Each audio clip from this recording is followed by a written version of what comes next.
Ah, Que show da Xuxa é esse? não entendi. Deputado usa meme contra a anistia para golpistas do 8 de janeiro. Explica aí, Raniele.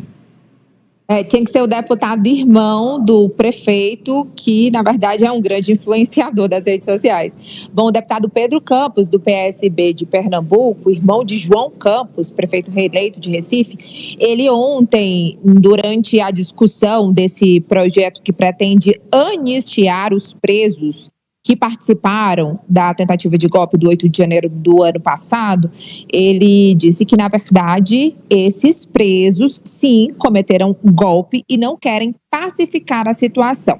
E, por isso, se indignou usando o meme mais usado nas redes sociais nos últimos tempos. Vamos ver o trecho. E a invasão dos três poderes, ao mesmo tempo, com violência, por mais de 1.000 pessoas, só pode ser chamado de golpe. Senão, daqui a pouco, vão querer dizer que era um show da Xuxa. Aí a gente pergunta, que show da Xuxa é esse? Que 1.000 pessoas entram nos três poderes no mesmo dia, quebram tudo, dizem que vão tomar o poder e agora querem ser tratados como se nada tivessem feito. E fica muito evidente, não existe interesse de pacificação por quem propõe essa anistia.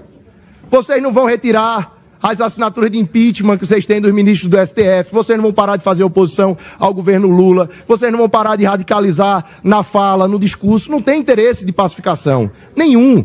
É uma anistia que é simplesmente um perdão geral a quem quebrou tudo no 8 de janeiro, a quem quebrou tudo no dia da diplomação de Lula, a quem parou as estradas do país. É isso que está pautado no dia de hoje, por isso é um absurdo. Bom, e esse projeto, Amadeu, ele não teve continuidade na sessão. Ele teve um pedido de vista e coletivo. Tanto a base do governo quanto a oposição, o PL de Bolsonaro, deputados bolsonaristas como Paulo Bilinski, pediram mais tempo para análise. Já é a terceira tentativa de votação dessa PEC, na verdade, e não vai adiante. Rodrigo Valadares, que é o relator da PEC do União Brasil de Sergipe, ele disse no seu parecer que, na verdade, essas pessoas que foram para o 8 de janeiro, e ele propõe uma anistia geral para todas as pessoas que participaram de algum tipo de manifestação política. Ele disse que essas pessoas foram inflamadas pelo sentimento de injustiça pelo resultado das eleições de 2022, que elegeram Lula. E olha, Amadeu, agora há pouco, a última informação, a CCJ também, mais uma vez, a Comissão de Constituição e Justiça da Câmara dos Deputados aprovou, com 39 votos favoráveis e 18 contrários, aquele projeto que proíbe, também é uma PEC, a proposta de emenda à Constituição que proíbe decisões monocráticas dos ministros do Supremo Tribunal Federal. O relator Marcel Van Hatten disse que essa PEC é importante porque balanceia ali o sistema de freios e contrapesos dos três poderes. Teve discussão, o deputado petista Lindenberg Farias, ele brigou ali com deputados da oposição, dizendo que a CCJ está pautada a favor de projetos que não são de interesse público e só para beneficiar, no caso, a oposição. A presidente da comissão, a bolsonarista, Carolina Detoni, ela disse que se sentiu ali agredida com essa fala de Lindenberg Farias e continuou a votação. A pauta de hoje da CCJ é total anti-STF. Além dessa PEC, há mais duas. Uma que aumenta os crimes de responsabilidade dos ministros do Supremo Tribunal Federal, e aí facilitando um processo de impeachment, e outra que suspende decisões dos ministros. Bom, vamos lá, vamos separar as coisas. Primeiro, professor, sobre a anistia aí pro pessoal do 8, os golpistas, né? Que show da Xuxa é esse, hein, professor?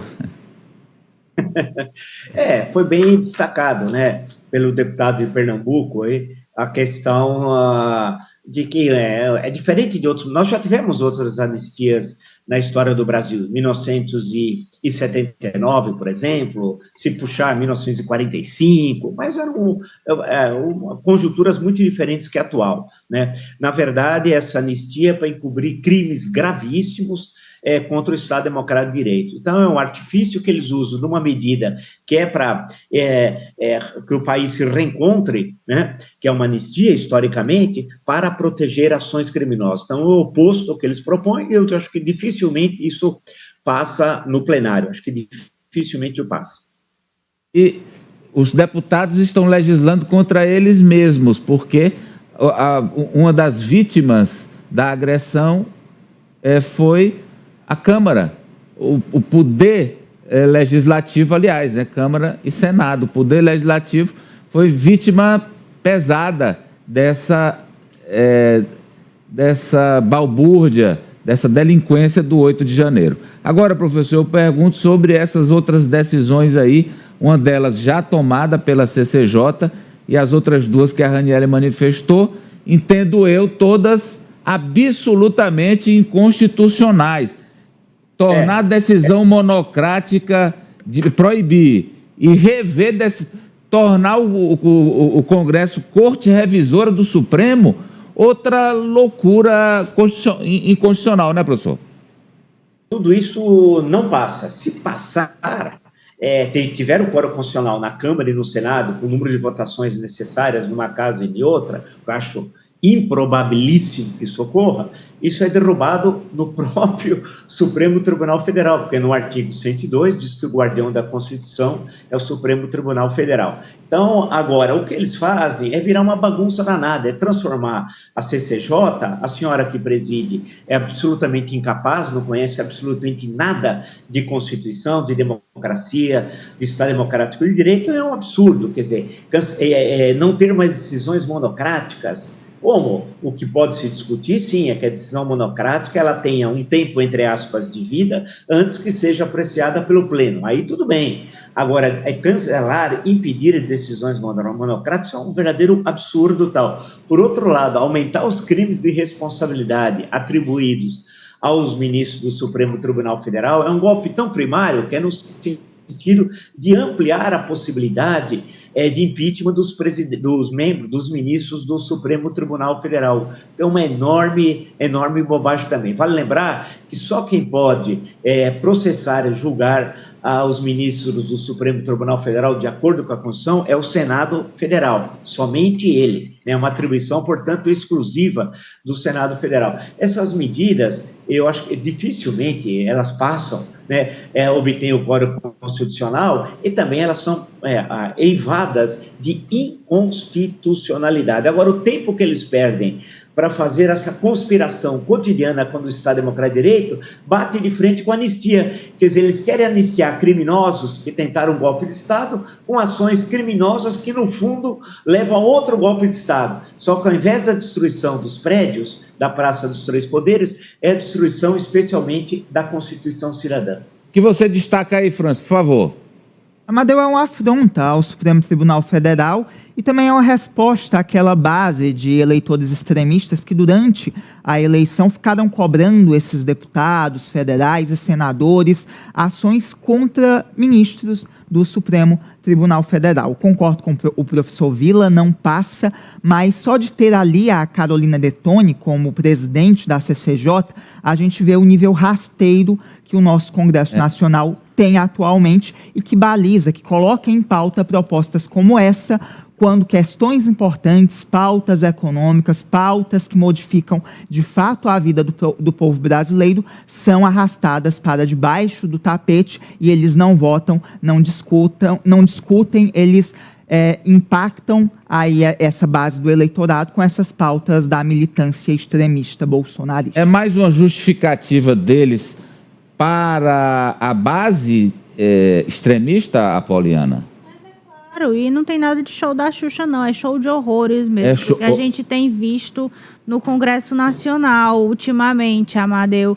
Eles não estão nem um pingo preocupados com quem os elegeu. Eles estão preocupados em quem vai os reeleger.